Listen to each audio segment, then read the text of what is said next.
जय सिया राम दर्शकों, आप सभी का बहुत बहुत स्वागत है हमारे बेहद विशेष कार्यक्रम स्वयं को खोजो में। और मैं हूं आपके साथ उपेंद्र कौर। दर्शकों, कार्यक्रम की पिछली श्रृंखला में हम चर्चा कर रहे थे कि कई माता से जुड़े प्रसंगों को लेकर, और आज भी इस कार्यक्रम के माध्यम से हम के कई माता के बारे में ही चर्चा करेंगे। तो आइए बिना देरी किए कार्यक्रम की शुरुआत करते हैं और मिलकर स्वागत करते हैं हमारे बेहद खास मेहमान का। जी हाँ, हम बात कर रहे हैं मोटिवेशनल स्पीकर सौरभ जी की। तो आइए सबसे पहले मिलकर उनका स्वागत कर लें। नमस्कार सर, जय सिया राम, बहुत बहुत स्वागत है आपका। सर, कार्यक्रम की पिछली श्रृंखला में हम चर्चा कर रहे थे केकई माता के बारे में, और केकई माता का विषय इतना बड़ा है कि उसे एक या दो कार्यक्रम में समेट पाना मुश्किल था। तो ऐसे में आज इस कार्यक्रम में हम केकई माता के बारे में ही चर्चा करेंगे, उसी श्रृंखला को आगे बढ़ाएंगे। बहुत सुंदर, उसी पर चर्चा करते हैं जी।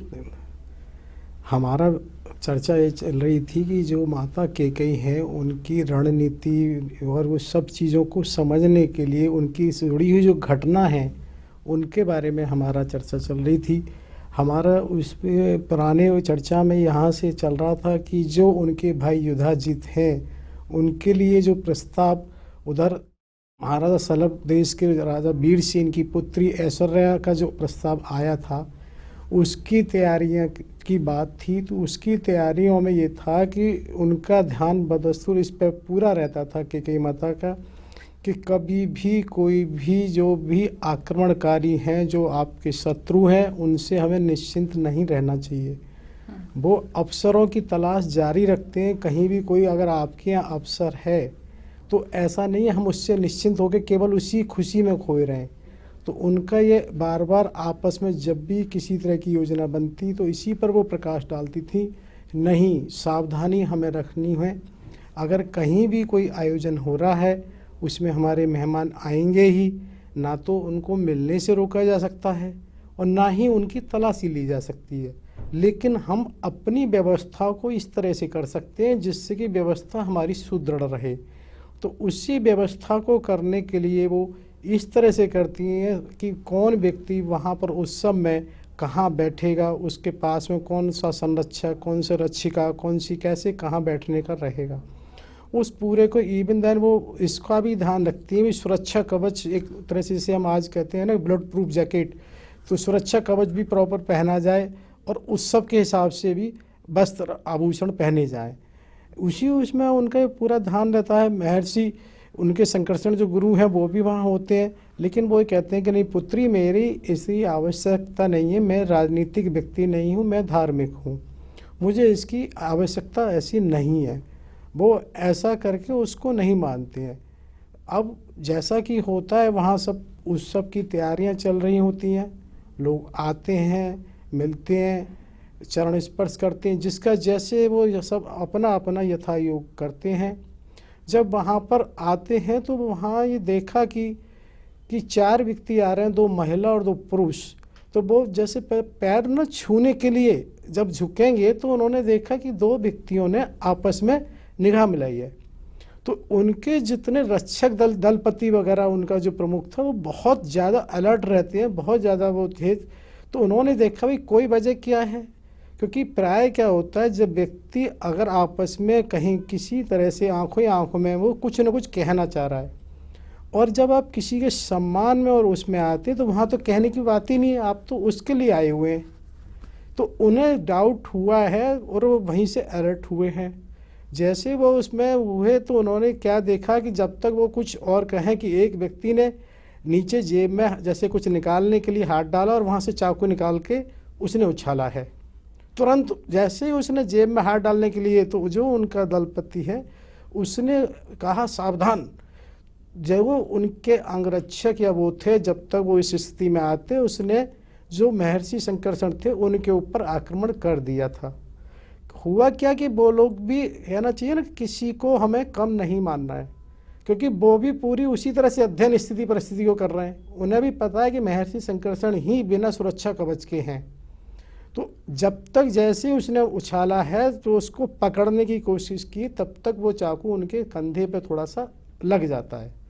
लेकिन सब लोगों ने ये देखा कि उन स्थितियों में भी बिल्कुल महारानी अपनी उस स्थिति में है कि उनका मनोबल नहीं डिगा है, कहीं किसी चीज़ के उनका मन दृढ़ निश्चयात्मक है, और उन्होंने उसको बहुत साधारण सी उसको लेके जन आक्रोश को उद्बोधन किया कि नहीं नहीं कुछ ऐसा नहीं हुआ। और उन स्थिति परिस्थिति के हिसाब से, क्योंकि कार्यक्रम घर का है, कार्यक्रम भी उसको उस सबको भी बनाना है, किसी भी उसको ऐसा नहीं है कि आप अपने कार्यक्रम को एक तरफ करके और दूसरे को वो करेंगे।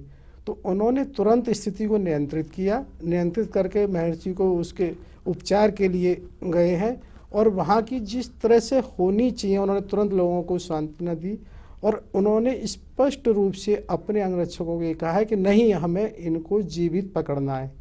जो लोग हैं, ऐसा नहीं है कि, और ये आज भी देखा जाता है, कहीं भी कोई षड्यंत्र होता है, आतंकवादी होता है, पहला प्रयास ये होता है उनको जीवित पकड़ा जाए, क्योंकि आतंक को ख़त्म करने के लिए उसके सुराग पर जाना आवश्यक है, उसके स्रोत पर जाना आवश्यक है, और उसके लिए वही व्यक्ति एक माध्यम होता है।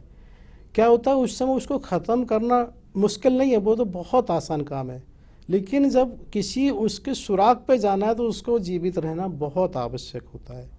जब वहाँ वो इस तरह से वो चारों को घेरा बना के करते हैं तो एक पब्लिक में भी आक्रोश होता है, लेकिन वो इस आक्रोश को, उसका सकारात्मक ये होता है कि जन जन का आदमी की भावनाएं जुड़ जाती हैं, लेकिन उस सकारात्मक में उनको ये भी ध्यान रखना है कि उत्सव हमारा चल रहा है कि इतना भी नहीं हो कि जन आक्रोश उसमें भड़क जाए।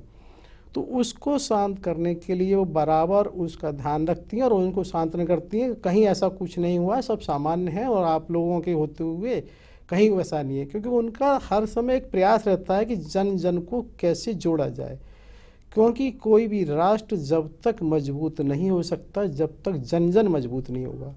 ऐसा कहते हैं ना कि अगर समुद्र भी हर बूंद बूंद से मिलके बनता है, अगर हर बूंद विषैली हो जाए तो समुद्र कैसे अमृत वाला हो सकता है। उसी तरीके से उनका ये प्रयास रहता है कि हर उद्बोधन में कब कहाँ किस चीज़ की आवश्यकता है उसको रखा जाए। उन्होंने उस समय की वहाँ की जो आवश्यक उत्सव की कार्रवाइयाँ हैं उनको चलवाया है। उसके बाद उन्होंने उन अपने अंगरक्षकों को कहा था उन चारों को गिरफ्तार किया जाए। फिर उसके बाद उन्होंने इधर महर्षि से पहले उनको अंगरक्षकों से जानकारी ये की कि वो जो व्यक्ति पकड़े गए उनका क्या पुराना इतिहास है, कैसे हैं। जब उनकी जानकारी से ये हासिल हुआ कि ये लोग किरात के नहीं है, किरात वाले लोगों ने इनको, जो यहाँ के साधारण लोग हैं उन्हीं में से वो किया है। क्या किया, उन चारों को अलग अलग, वो व्यक्तियों का आपस में कोई संबंध नहीं है। उन्होंने क्या किया, जो महिला हैं उनके 2 महिला थी, उसमें 2 पुरुष, तो जो महिलाएं हैं उनके पतियों का अपहरण कर दिया और उनको ये चेतावनी दे दी थी अगर तुमने नहीं कुछ ऐसा किया तो तुम्हारे साथ तुम्हारा परिवार को वो हो जाएगा। तो होता क्या कि सब जानते हैं कि जब व्यक्तिगत परिवार पे आती है तो कहीं ना कहीं व्यक्ति का झुकाव बदल जाता है। कितना भी कुछ हो, वो कहीं ना कहीं जिससे हम प्रत्यक्ष जुड़े होते हैं उसको महत्व दे जाते हैं। इसी तरह से जब उन्होंने पुरुषों की बात आती है तो उनसे भी पूछा तो उन्होंने ये देखा कि जो पुरुष हैं उनके साथ भी ऐसा ही कुछ हुआ। जैसे एक व्यक्ति के 3 पुत्र थे, एक पुत्र की उन्हीं के सामने तलवार से हत्या कर दी, तो इस तरह से उनको मजबूर किया गया।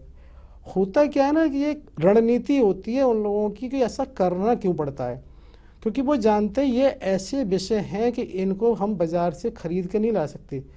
जिन लोगों से हमने चर्चा की और उनको तैयार नहीं किया तो ये क्या करें, इंसान तो बैठेंगे नहीं। ये कहीं ना कहीं हमारे सुराग को, जब क्योंकि जिससे हमारी बात हुई है उसी से सहमत होना पड़ेगा। अगर इनको हम मान लो ये सोच के छोड़ दें तो नहीं होगा। इसी तरह से उनका एक रणनीति का ही ये हिस्सा था कि उन्होंने वहाँ के जो लोकल हैं जन सामान्य नागरिकों में से ही चुना, क्योंकि उससे एक तो संदेह कम होता है, दूसरा क्या होता है कि हो सकता है आपस में ही जन आक्रोश भड़क जाए। उनका मानना ये होता है भी किसी न किसी तरह से इनको आपस में बांटा जाए, कोई ना कोई इनके फेवर में हो सकता है, कोई उसमें हो, मतलब हमारे पास तो खोने को कुछ नहीं है। किसी भी तरह की हानि होगी, जन हानि होगी, कुछ भी होगी, विघटन होगा, इन्हीं का होगा, हमारे पास कुछ नहीं है। तो उनको जब ये पता लगा कि वास्तव में वो व्यक्ति इतने दोषी नहीं है, उनका आशय नहीं है, उनको तो वो किया गया है, बल्कि उसमें से एक व्यक्ति ने कहा कि मेरी तो ऐसी बिल्कुल मंशा ही नहीं थी, इसी वजह से जो चाकू निकाल के मैंने जानबूझ के ऐसे उछाला कि जिससे कि दिख जाए। उसका उद्देश्य ये था कि भाई काम तो उन्हें करना पड़ेगा, मजबूरी। जिसने उनके ऊपर दबाव दिया है वो ऐसा नहीं है कि उनको इग्नोर कर दें या उसको नज़रअंदाज कर दें। उसी श्रृंखला में जब वो ये देखते हैं कि ऐसा है तो फिर उनको ये किया जाता है भी इनको अभी छोड़ा नहीं जाए और इनको संरक्षण में रखा जाए। भले ये दोषी नहीं है, लेकिन इनकी जान को भी खतरा हो सकता है, तुरंत छोड़ दिया जाता है। तो होता क्या है कि हर पहलू पे ये नज़र बहुत ज़रूरी होती है कि किसको कब कैसे करना है। इसी तरह से जब उन्हें एक तरफ ये होता है, एक तरफ उत्सव की कार्रवाई हो जाती है, तुरंत अपने महर्षि संकर्षण का ध्यान आता है। वो उनके पास जाती हैं और उनसे वहाँ वो बराबर कहती हैं कि महर्षि देखो क्या हुआ। उनसे वो इमोशनली होती हैं, गुरुजी आपके साथ ऐसा हुआ। वो उनसे चर्चा करते हैं, कोई नहीं, ये तो सबका अपना अपना प्रारब्ध है, किस किस का कर्म को किस किस तरह से क्रियान्वयन होना है ये कोई नहीं जानता, समय आने पे ही सबको करना पड़ता है। ऐसा नहीं कह सकते कि इसमें तुम्हें ही करना कि मुझे ही करना, सबका अपना अपना एक अलग योगदान बराबर रहता है, उसी के हिसाब से उसको करना होता है। हाँ, मैं यहाँ पर ये भी साथ साथ बताना चाहता हूँ कि अभी हम लोग जब उत्सव से पहले जो बात कर रहे थे तो उस समय ये बात हुई थी कि उत्सव से पहले कि दोनों देशों में एक ये तय किया था कि जो एक बांध बनाने की और उसकी संधि की बात थी। अब होता क्या है, जब दोनों देश मिल रहे हैं, क्योंकि वो सलव देश है और इधर ये केके देश है, केके देश को यहाँ पे केके इनके भाई युधाजित प्रतिनिधि के रूप में कर रहे हैं। उधर वहाँ सलव देश के जो महाराज वीरसेन हैं वो हैं, जिनकी पुत्री ऐश्वर्या के विवाह की बात हम कर रहे थे। अब होता क्या है कि ये निश्चित है जब दो देश मिलेंगे बांध और उसकी चर्चा करेंगे तो उससे किसी न किसी को हर हालत में लाभ होता है तो हानि होती है। ये एक सिद्धांत है, लाभ हानि एक शब्द मिला हुआ है। जैसे हमने पहले भी चर्चा की थी ना कि ज़मीन की कोई भी लंबाई चौड़ाई 1 इंच नहीं घटा बढ़ा सकता। यदि किसी की बड़ी है तो किसी की घटेगी। उसी तरह से एक लाभ हानि का भी एक नियम है कि अगर किसी को लाभ हो रहा है तो किसी न किसी को हानि भी होगी। ऐसा नहीं हो सकता कि आर्थिक दृष्टि से कि सबको बराबर हो जाए। उसी में क्या हुआ कि जब उन लोगों ने संधि की है, संधि की में जो नियम बनाए तो वो इसी तरह के बनाए गए कि जिससे नूह प्रदेश प्रभावित हो रहा था। जिस क्षेत्रों पर उनका अधिकार था, जिस व्यापार पर उनका अधिकार था, उनको एक तरह से प्रतिबंधित किया गया था। उनको कुछ समय दिया गया था, इतने समय में वो इसको छोड़ दें, खाली कर दें, जिससे कि वो उनका रहा। तो निश्चित रूप से उनकी प्रतिक्रिया आनी स्वाभाविक है। जैसा हमने पहले भी कहा कि हर क्रिया की प्रतिक्रिया होती है, हर प्रतिक्रिया की कोई ना कोई क्रिया रही होती है। तो उसी श्रृंखला में जब ये बात वहाँ होती है तो नूह वाले लोगों को अपना अंदर ही अंदर वो भी सारी तैयारी कर रहे होते हैं। इधर जैसा हमने माना कि भाई महारानी केकई शुरू से बड़ी रणनीतिकार है, हर पहलू पर उनका बराबर विचार रहता है। तो उसी वजह से उनका ये मानना है कि भाई अब दो देश हम जुड़ गए हैं, इन दो देशों को आगे समन्वय के साथ आगे बढ़ेंगे कैसे।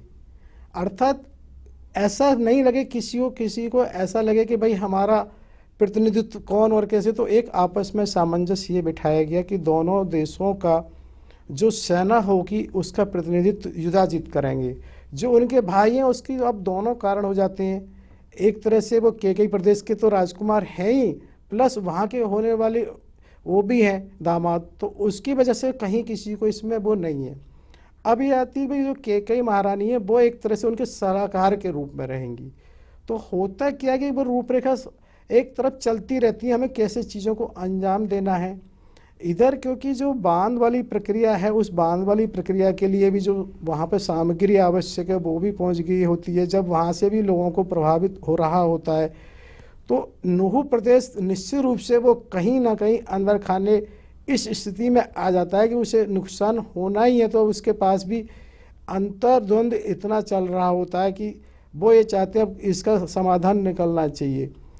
इधर ये महारानी केकई बराबर इस चीज़ पे ये निगाह रखी। उन्होंने साथ में जो अन्य तैयारियां थी, चाहे वो आग्नेय अस्त्र की हैं, वायु अस्त्र की हैं, जैसे हमने पहले भी चर्चा की थी, उन्होंने बाणों के अपडेट होने में, उनको भी वो करने में कि भाई किस तरह से उसको बेहतर कर सकते हैं, उनका वजन हल्का हो जाए, उनकी जो आगे 1 पॉइंट की जगह पर 3 पॉइंट त्रिशूल टाइप का हो जाए कि जो ज़्यादा घातक हो सकता है। हर उस पर उनका चिंतन मनन अध्ययन रहता था, भाई क्या बेहतर हो सकता है, जिसकी वजह से उनका उधर भी वो सारे कार्यशालाओं में काम चल रहा है, उधर उनमें चल रहा है, जो भी उनकी प्रणाली है कि भाई इसमें ये सुधार आवश्यक है वो चलता है। जैसा कि हमने अभी बताया कि नूह प्रदेश में अभी वहाँ वो हो रहा होता है आपस में अंतर्द्वंद, तो उसकी तैयारी में अब ये लोग भी इस बात को तैयार करते हैं कि अगर युद्ध होना ही है तो उसको क्रियान्वयन करने के लिए सारी रूपरेखा होनी चाहिए। क्या होता है कि जैसा बहुत पहले बताया गया कि भाई ये सब पहाड़ी प्रदेश वहाँ है, तो उनकी स्थिति रणनीति भी पहाड़ के हिसाब से बनती हैं, क्योंकि पहाड़ों में मैदान नहीं होते बड़े। पहाड़ों में क्या होता है, कहीं गुफा होगी, कहीं पहाड़ होगा, कहीं पहाड़ी नदी होंगी, तो उसी हिसाब से उनकी रणनीति उनको जानना होता है, उसके हिसाब से करना होता है। तो उन्होंने उसको क्या किया, भी इस तरह से 3 दल अलग अलग बनाए हैं। एक में उन्होंने कैकेयी महारानी ने अपने साथ एक दल बनाया जिसका प्रतिनिधित्व वो करेंगी, एक को उनके भाई युधाजीत को साथ प्रतिनिधित्व बनाया, और एक उन्होंने महाराजा वीरसेन के जो पुत्र चंद्रसेन हैं उनके साथ बनाया, और चंद्रसेन के साथ में एक सूरसेन उनके ही रिश्तेदार और करीबी उनके सेनापति थे, उनके साथ उन्होंने उसी प्रणाली में उसे मानते हुए भाई कैसे हमें खेलना है, तो वो एक खनन क्षेत्र गुफा की तरफ होता है, वहाँ वो अपना निर्धारण करती हैं। उसमें उन्होंने ये पता किया भाई कितनी दूरी है, उस दूरी के हिसाब से वो उसको जाती हैं, और वो ये प्रयास करती है कि हम रात में पहुंच जाएं, जिसका उद्देश्य ये होता है कि लोगों को कम से कम जानकारियां मिले और कम से कम उन्हें अवसर मिले और कम से कम समय मिले। जब वो वहाँ उस तरह ऐसी स्थिति में पहुंच जाती हैं, तो एक तो उनका हर चीज़ का अब यहाँ से ना युद्ध की रणनीति में एक संकेतात्मक चीज़ें शुरू हो जाती हैं। क्या होता है, जब हम किसी से वार्ता कर रहे होते हैं ना, तो एक अलग वातावरण होता है, और युद्ध में कर रहे होते हैं तो युद्ध इतनी जोर शोर से रणनीति नहीं तय होती है। तो उनके वहाँ पर जो भी चीज़ें हैं अब वो संकेतात्मक होंगी। जैसे अब वो जिस गुफा में स्थान ले रहे हैं, तो क्या हुआ कि उसमें एक उनका जो सेनापति है उसने ध्वनि से संकेत दिया कि हम प्रवेश कर रहे हैं। उसके प्रत्युत्तर में दूसरी तरफ से कैकेयी महारानी भी प्रत्युत्तर में एक संकेत ध्वनि में देती है कि भाई हाँ सब लोग व्यवस्थित हो गए हैं। तो होता क्या है ना, उस चीज़ को समझने की ज़रूरत है कि आप किस दृष्टि पर कैसे कैसे ध्यान दे रहे हैं। ऐसा नहीं है केवल चीज़ें हुई चलो शुरू करो, क्योंकि आप ये मान लें जीवन की किसी भी श्रृंखला में कोई भी कड़ी कमज़ोर होते ही सारी श्रृंखला अपने आप में अधूरी हो जाती है। क्योंकि जितने भी युद्ध हैं वो केवल साजो सामान से नहीं लड़े जाते, वो आपके कहीं ना कहीं योजनाबद्ध तरीके से ले जाते हैं, और किसी भी योजना में यदि कहीं भी कमी रह जाती है तो पूरी अधूरी है। उसी तरीके से जब उस पर बात करती हैं तो फिर उन्होंने ये निर्धारण किया है भी कैसे हमें क्या करना है। जैसे उन्होंने सबसे पहले एक नीली बत्ती का संकेत दिया, एक मतलब बाण छोड़ा जिससे रोशनी नीली हुई। इसका आश्चर्य क्या हुआ, तैयार हो जाइए आक्रमण करने के लिए। फिर उन्होंने लाल रोशनी का बाण छोड़ा, इसका मतलब आक्रमण शुरू किया जाए। तो अब ये देखिए ना कि हर चीज़ को, क्योंकि सबको कैसे बांधना है आपको, होगा कि आप किसी को पता नहीं, आप हल्ला मचा के तो पता नहीं, सबको नहीं पता किसके दूत किसके गुप्तचर आपके आसपास हो सकता है, आप में ही कोई गुप्तचर उनका हो, क्योंकि ये चीज़ें बड़ी सामान्य है कि एक दूसरे में गुप्तचरों को भेजना होना। तो कम से कम ये हमारा प्रयास रहे कि सब चीज़ें सार्वजनिक भी न हो, लेकिन सभी को हम सामंजस्य भी करें। तो उस तरह से जब वो वहाँ से आक्रमण के लिए लाल रोशनी का बाण छोड़ने का संकेत होता है, तब वो एक वहाँ से आक्रमण करते हैं। जब आक्रमण वो वहाँ करते हैं तो उनको प्रतिफल मिलता है और एकदम लोगों को वहाँ वो उसमें सफलता मिलती है। लेकिन क्या होता है, उनके बराबर ये ध्यान है कि ऐसा नहीं है कि हम ये मान लें हम ही है। उनको लगता है तो बराबर में कोई पहाड़ी कहीं ऐसा नहीं हो उस पर किसी के प्रक्षेपास्त्र हों, वो वहाँ से कुछ हो, उसकी तरफ वो बराबर जब सावधान रहती हैं। तो देखिए थोड़ी देर बाद वहाँ से भी कुछ ऐसा लगा आया, आक्रमण जब हुआ, लेकिन क्या है कि वो इतने समय में ये लोग सावधान हो जाते हैं और उनका जो निशाना था वो थोड़ा दूरी पे लगा, जिसकी वजह से इनको बराबर ये सफलता मिलती है। और इधर क्या होता है कि दूसरे दल में जिसको चंद्रसेन और वो कर रहे होते हैं, वो अपनी रणनीति से वहाँ पे करते हैं, जिससे उन्हें भी सफलता मिलती है और इधर जो युधाजीत हैं उनको भी बराबर वहाँ से मिलती है। अंतर सिर्फ क्या होता है कि हर उसकी रणनीति अलग तय की जाती है, क्योंकि जहाँ जब आप गुफा में हैं तो गुफा के हिसाब से होता है, और जब उसमें अगर कहीं जल में है तो जल के हिसाब से होती है, कहीं उस थल का है तो थल के हिसाब से होता है। क्योंकि यहाँ पर क्या होता है, एक ही गुफा से नहीं है, क्योंकि एक गुफा के बाद निश्चित रूप से नूह इतना बड़ा प्रदेश था कि उसमें अन्य भी संभावनाएं रहती हैं। जब अन्य संभावना रहती हैं तो वो अन्य उसमें जाते हैं तो गुफाओं में भी। अब एक बात ये होती है, कैसे पता पड़ सकता है भी गुफा में अंदर क्या हो, जिस पर तुमने आक्रमण किया ये कैसे पता पड़ेगा भाई कौन की क्षति कितनी हुई है। हो सकता है अभी उसमें और सैनिक हो सकता है नहीं हो, तो उन चीज़ों को विचार करके ये देखते हैं भाई इसके रास्ते क्या हो सकते हैं उसी समय। क्योंकि ये बात इसलिए महत्वपूर्ण जाती है कि बहुत पहले से विचार करने की नहीं है, उस समय रण क्षेत्र में ये रणनीति तय करने की जरूरत है कि अब क्या होना चाहिए। उसी समय फिर ये विचार किया जाता है कि काम करते हैं, इसी दल में से कुछ लोग आगे से प्रवेश करेंगे, कुछ पीछे से प्रवेश करेंगे, और उसको इस तरह से धीरे धीरे से किया जाए।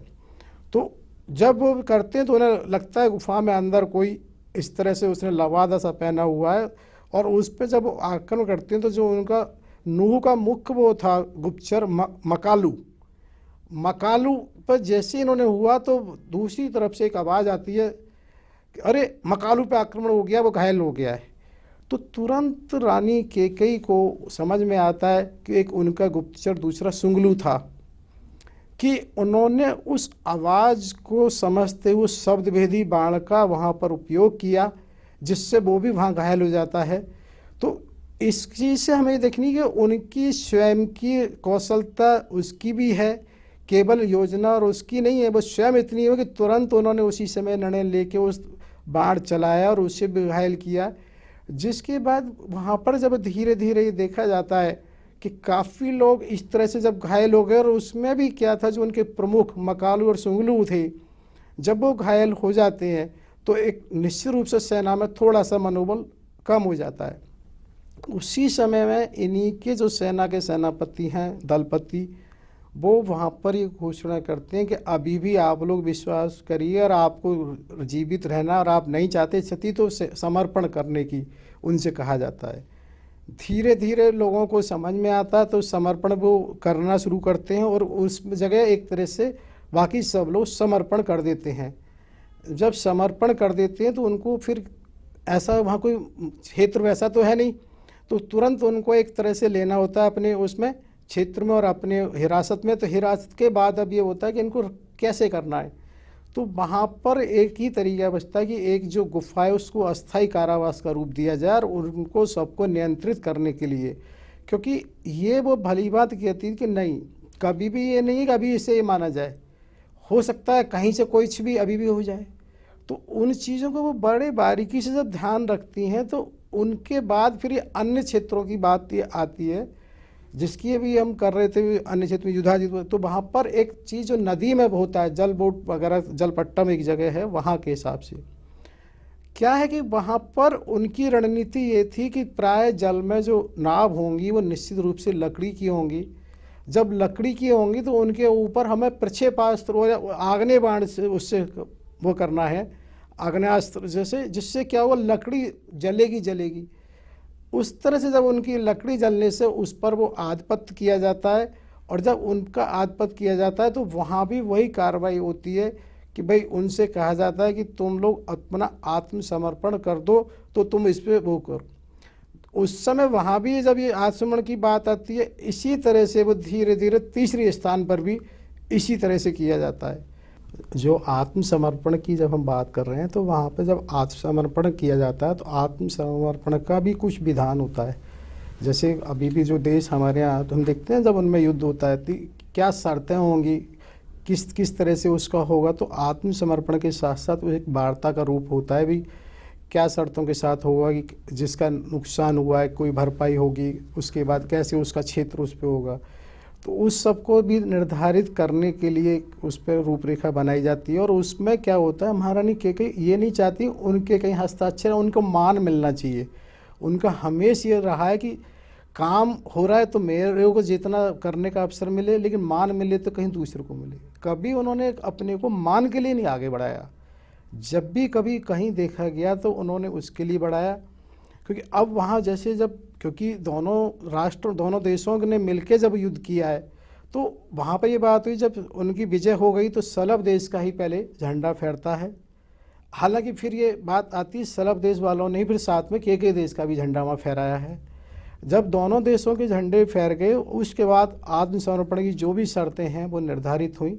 जब आत्मसमर्पण की शर्तें निर्धारित हुई, क्योंकि युद्ध जीता जा चुका है और एक तरह से कई देश यहाँ से दूर है, तो वो सलभ देश ही है। तो सलभ देश के महाराजा वीरसेन को बुला के, उनको बुलाने के बाद उन्हीं के हस्ताक्षर, उन्हीं के उससे होता है। लेकिन वहाँ पर भी एक कई का उद्बोधन होता है। वो उद्बोधन उस हिसाब से देती हैं जहाँ जैसे समय की आवश्यकता हो। वो उद्बोधन में बड़ा वो करती हैं, कहती हैं कि भाई ये जो भी युद्ध है ये ईश्वर की उस लीला का उसका उल्लंघन है, जिसने विभीषिका ऐसी है युद्ध वाली कि जिसने सबको जीवित रहने का जो अवसर दिया है उसका उल्लंघन है। तो सबको ये लगता है कि उनका उद्बोधन भी अपने आप में ऐसा कि कहाँ क्या है। तो वो ये स्वयं मानती है कि वास्तव में जीवन सबको जीने का अधिकार है, किसी को किसी का जीवन लेने का अधिकार नहीं है। लेकिन युद्ध विभीषिका होती ही ऐसी है जिसमें किसी न किसी को तो हर हालत में प्राण गंवाने ही पड़ते हैं। इवन बाद में ऐसा भी होता है कि जब वो बाकायदा वहाँ राष्ट्र में जाके उनका सम्मान और उसकी बात आती है, तो वहाँ बड़ा वो उद्बोधन और अलग तरीके से देती हैं।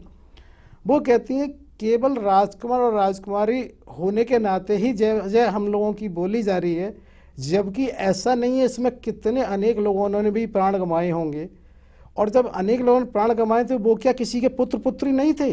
वो भी तो किसी के पुत्र पुत्री थे। जब वो थे तो हर हालत में किसी भी राजकुमार राजकुमारी को, किसी भी उसको, किसी जन सामान्य के प्राणों को दांव पर लगा के खुद को दूर रह के सुरक्षित रहने का अधिकार नहीं बनता। ऐसा नहीं, खुद को तो आप युद्ध स्थल से दूर रखें सुरक्षित रहने के लिए, और जन सामान्य के प्राणों को दांव पर लगाते हैं। सर, बहुत ही सुंदर चर्चा आज भी इस कार्यक्रम के माध्यम से हमने की। हालांकि कैकेयी माता का विषय बहुत विस्तार पूर्वक आपने हमें समझाया, लेकिन अभी भी बहुत सारी कड़ियां इसमें बाकी है। तो ऐसे में हमें समय इजाज़त नहीं दे रहा है इस कार्यक्रम में और चर्चा करने के लिए। तो ऐसे में कार्यक्रम की अगली श्रृंखला में हम इसी कड़ी को आगे बढ़ाएंगे। तब तक के लिए आपका बहुत बहुत धन्यवाद। जय सिया राम। जय सिया राम। जय सिया राम। आप हमारे संत वाणी चैनल को सब्सक्राइब करें, वीडियो को लाइक करें, शेयर करें और हाँ, बेल आइकन पर क्लिक करना बिल्कुल ना भूलें, ताकि हमारी किसी भी वीडियो की सूचना सबसे पहले आपको मिले।